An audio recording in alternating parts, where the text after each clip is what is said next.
Bonjour et bienvenue à Jamais sans ma montre. Vous l'avez sans doute deviné, je suis un fan de la marque Casio. Je possède même un piano de la marque Casio. Je suis aussi un grand sportif à mes heures. Alors, lorsqu'une Casio altimètre, baromètre, boussole est apparue sur mon écran d'ordinateur pendant les jours Amazon Prime Days, j'ai eu du mal à résister. C'est l'entrée de gamme chez Casio pour ce type de montre et c'est à découvrir. Aujourd'hui, je vous présente donc la Casio ProTrack PRG 270-1. On y va? C'est l'heure.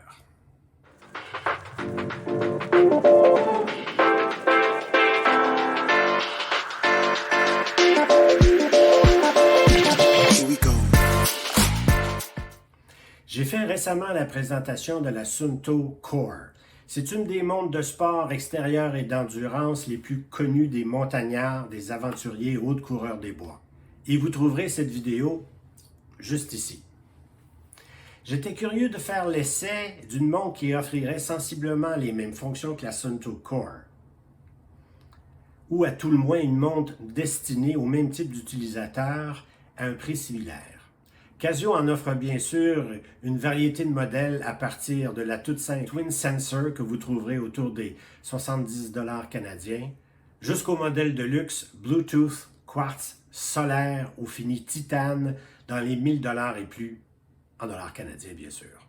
Voici ce que vous devez savoir sur ce modèle.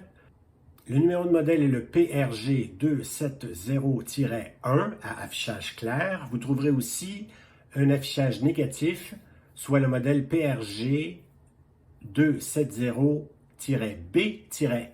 Le mouvement est Quartz Tough Solar. Le numéro du module est le 3415.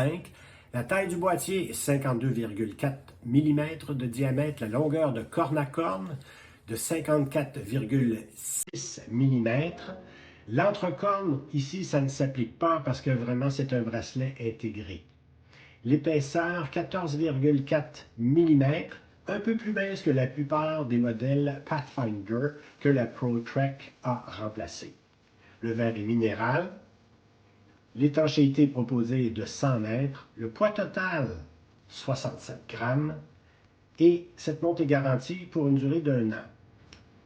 Le prix cible devrait être aux alentours de, au maximum, 225 $ canadiens ou moins. C'est quand même une montre qui a été produite la première fois en 2013. Elle a donc 10 ans.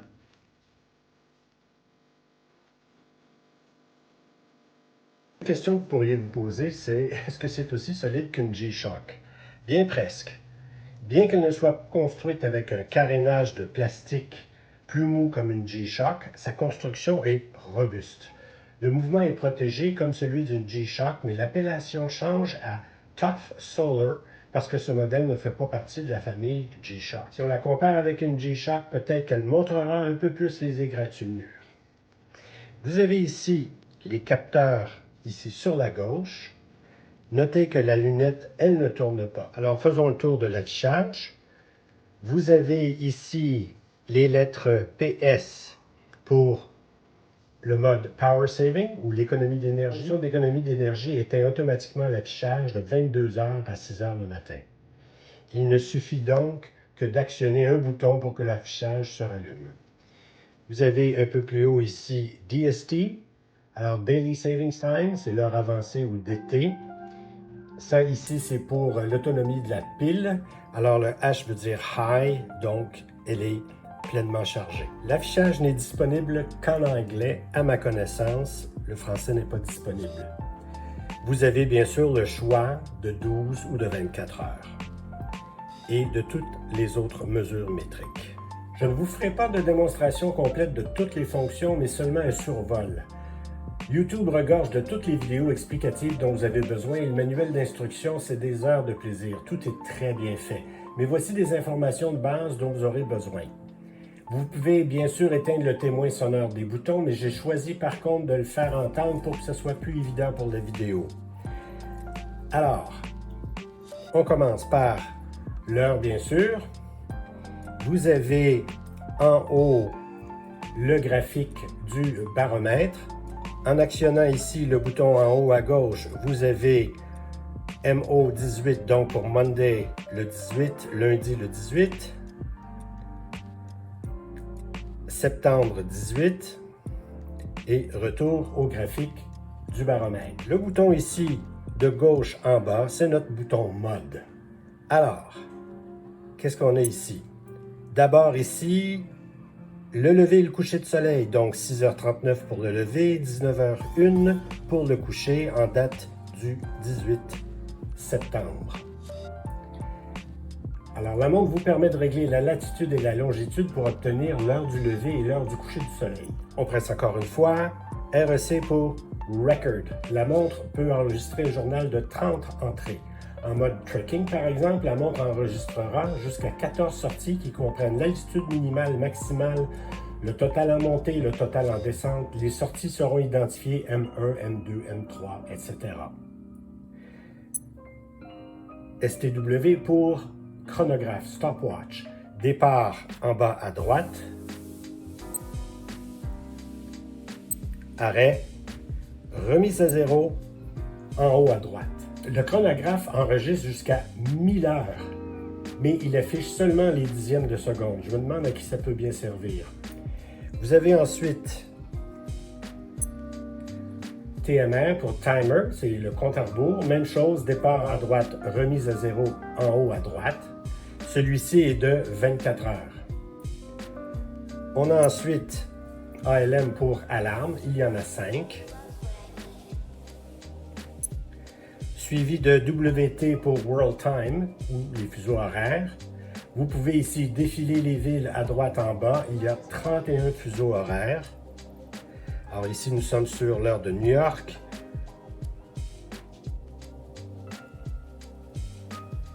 Rio.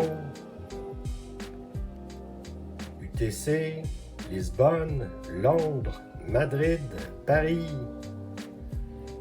Vous en avez donc 48 villes plus UTC.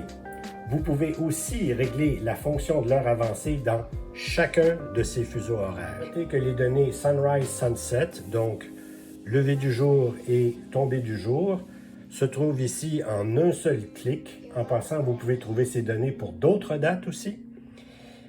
Et ça peut être très utile pour planifier vos déplacements et vos activités à l'extérieur. À partir du premier écran, soit l'écran de l'heure, si je vais ici à Alti pour altimètre, tout de suite, vous avez bien sûr l'altitude en mètres. On peut y lire l'altitude minimale et maximale, les montées, les descentes à partir de 15 mètres minimum. Vous avez ensuite barreau pour baromètre.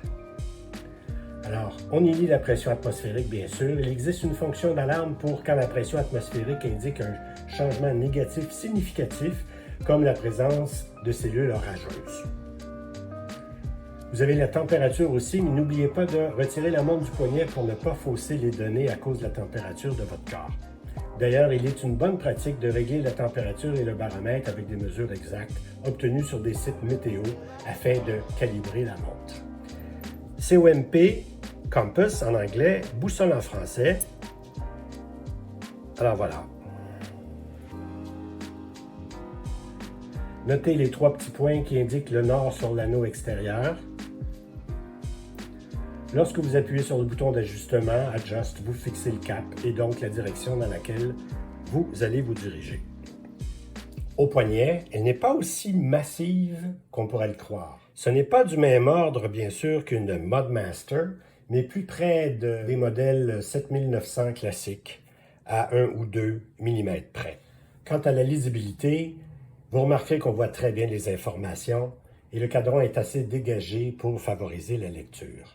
Pour l'éclairage dans le noir, notez ici que vous avez un bouton d'éclairage au bas du boîtier qui est facile à trouver, comme celui-ci, par opposition bien sûr à certaines G-Shock où l'éclairage est actionné par un bouton en retrait, en haut à droite, que mes gros doigts ne trouvent jamais du premier coup. Dans le noir, difficile de faire plus clair. En résumé, voici ce qu'on aime de la Casio ProTrack BRG 270. D'abord, l'affichage. L'écran est clair, il n'est pas trop chargé et se consulte très facilement de jour ou de nuit. En second lieu, sa facilité. Ces gros boutons pour l'altimètre, le baromètre, la boussole sont clairement indiqués et faciles à opérer. L'alarme, le chronographe ou le compte à rebours se trouvent à travers le bouton mode à gauche de façon classique, Casio. C'est très familier. Une montre rechargée à l'énergie solaire, c'est génial. Pas besoin de courir les magasins en voyage ou de se battre avec des petits tournevis. Quelques heures de lumière et c'est reparti pour 6 à 9 mois. Enfin, son étanchéité. 100 mètres, pour moi, devrait être un minimum pour toutes les montres de sport et de randonnée.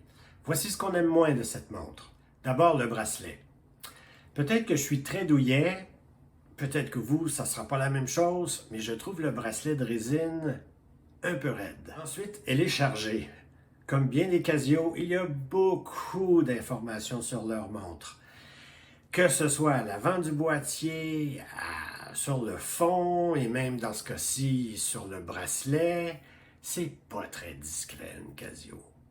Enfin, le réglage. Si j'avais une petite critique à faire, dommage que cette montre n'offre pas la fonction Multiband 6 qui se règle sur l'horloge atomique. Bien sûr, elle ne serait pas au même prix. Est-ce que je vous la recommande? À moins de 200 $ canadiens, allez-y. Moi, j'ai eu la mienne à 178 $ canadiens. Je l'ai vue ce matin encore sur le site d'Amazon à 169 $ canadiens. Surveillez les soldes sur le site d'Amazon. Les jours Prime, c'est très bientôt et sans doute que vous ferez encore mieux que moi. Si j'avais à vous faire une autre recommandation dans le même ordre d'idée, c'est-à-dire une montre qui est altimètre, baromètre et boussole, dans des prix semblables, je pourrais vous faire bien sûr la recommandation de la Suunto Core, dont j'ai fait la présentation dans une vidéo précédente. Allez jeter un coup d'œil. Un dernier mot. Je trouve le bracelet très peu souple, particulièrement près du boîtier. Et j'ai cherché des alternatives. En voici une, et c'est tout ce que j'ai trouvé. Un bracelet de chez AliExpress, en nylon, avec passant de style Zulu, à 11 $ canadiens. C'est pas mal. Assurez-vous simplement que celui-ci soit de la bonne taille. Donc, vous devez avoir des pontes de 18 mm ici. Si vous avez trouvé une meilleure solution, faites-nous part de vos trouvailles dans les commentaires, s'il vous plaît. J'aimerais bien savoir. Merci d'être resté jusqu'à la fin et n'oubliez pas de vous abonner, de donner un like à la vidéo et de commenter. C'est très apprécié. Au plaisir de vous revoir dans une prochaine vidéo. À bientôt.